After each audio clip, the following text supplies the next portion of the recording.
A dead tree should look empty, but this one keeps getting visitors. The strange part is not one visit. It is that different birds keep choosing the same dead wood. Watch where their eyes go. Not to the whole tree, but to one scarred section. Under loose bark, a dead tree can hold small tunnels, soft spots, and insect signs. But food is only the first reason. The whole snag works like a tiny backyard tower.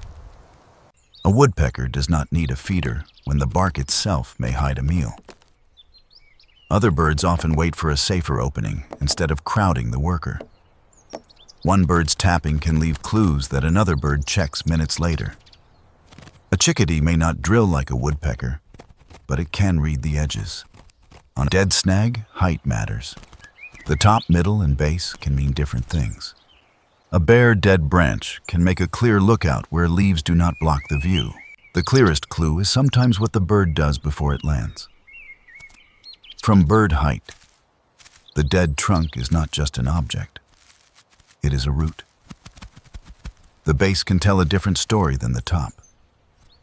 And then there are the holes. The part of the snag every bird seems to check differently. A cavity does not have to be a nest to matter. It can still be worth inspecting. When the bird leaves, the hole still holds attention. A wren may read a narrow crack that a larger bird barely notices. A green tree gives leaves. A dead snag gives openings. From the kitchen window, it may look like a dead stump. From a bird's view, it is busy. Up close, the quiet trunk is covered with signs. Every landing leaves a tiny change. Even a sparrow can use the snag, but not in the same way. If you watch long enough, the visits start to draw lines through the yard. Some birds approach from cover, stop, check, and only then cross the open space. The lower bark can offer shelter, shadows, and small protected edges. After the bird leaves, the root is invisible again, unless you know where to look. Larger birds may use the dead top for a different reason: height. One visitor can change how every other bird uses the tree. When the top clears, the tree becomes available again. The woodpecker returns to the same scar, but not with the same motion. A spot that looks sealed in the morning may look open by afternoon. That new edge becomes easier for a smaller bird to test. Sometimes the clue is not on the surface. It is the light inside a broken branch. A small bird may only need a second to decide whether a hollow is useful. Humans may walk past it every day and miss the small decisions happening there. When the yard quiets again, the same tiny visitor returns to work. Even birds that do not drill can still use a dead branch as a pause point. One bird rests on the outside. Another searches the inside. After the dove leaves, the branch is still doing its job. It stays open, visible, and ready.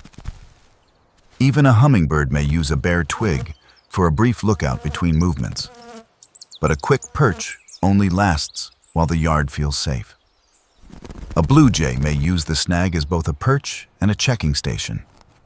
A hole rim can show who has been checking it. The rougher the dead wood comes, the more edges birds can test. At bird scale, a crack can look like a doorway, and a ridge can look like a trail.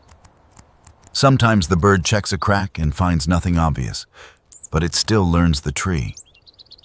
Then one tiny sign changes the whole picture. The wood has been eaten from within. For a woodpecker, that hidden pattern can turn dead bark into a search zone. What falls from the trunk can draw attention below. The base becomes a record of what happened overhead. By evening, the same dead tree can look slightly more worked than it did at sunrise. Later in the day, the same bare perch can become a final checking point. Even empty, the snag now looks less like a stump and more like a schedule. The most mysterious visits happen around the dark openings. A bird often approaches a hole in stages, not all at once. The rim tells the bird almost as much as the darkness inside. Checking a cavity does not mean claiming it. A smaller opening may matter more to a smaller bird. The dead tree is not one doorway. It is a wall of possibilities. Then the story moves from inside the wood to the view from it. A high perch lets a bird see movement before it reaches the yard. Birds lower down may not see as far, so they read the reactions above them. When nothing enters the yard, the tension drains away. A bird does not always need the highest point. Sometimes it chooses the best available one. From the side stub, the bird can see the hedge gap and the bark face at the same time. That is why a plain broken stub may be visited again and again.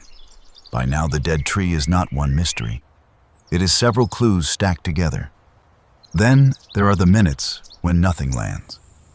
And the tree still matters. When the shadow reaches the trunk, the waiting birds begin to move. For a sparrow, the lower cracks can be a quick check along a safe route. The smallest marks are easy to miss from the porch. From the porch chair, most of these choices disappear into stillness. But close to the bark, the still tree is busy with tiny tests. The woodpecker's strongest clue is often the edge it keeps returning to. A few minutes later, the hole has a brighter edge. Fresh edges can attract the next curious visitor. And while one bird checks the rim, another waits for its own opening. When the upper rim clears, the lower crack gets its moment. Afterward, the only sign may be a crumb of bark that was not there before. The dead tree matters because of where it stands, not only what it is.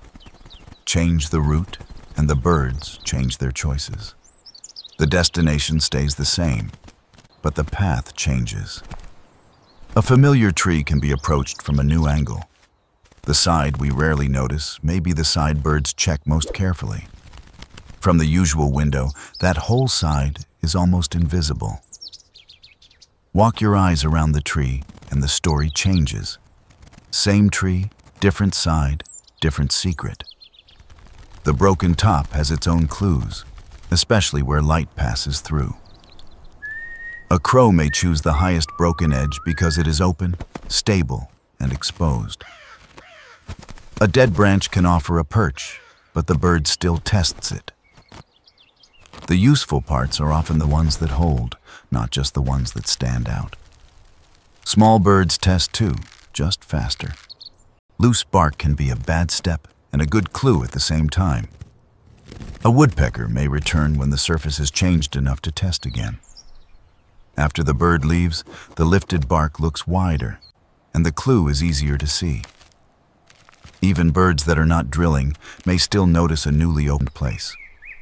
The same clue can mean food to one bird, curiosity to another, and a perch to a third. That is the secret.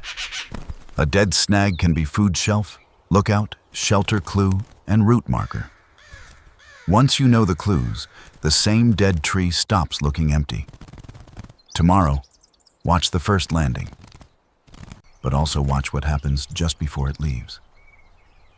The direction of departure can reveal the next route in the yard. That second scar is easy to miss if you only watch the front. A few minutes later, a smaller bird may follow the same clue.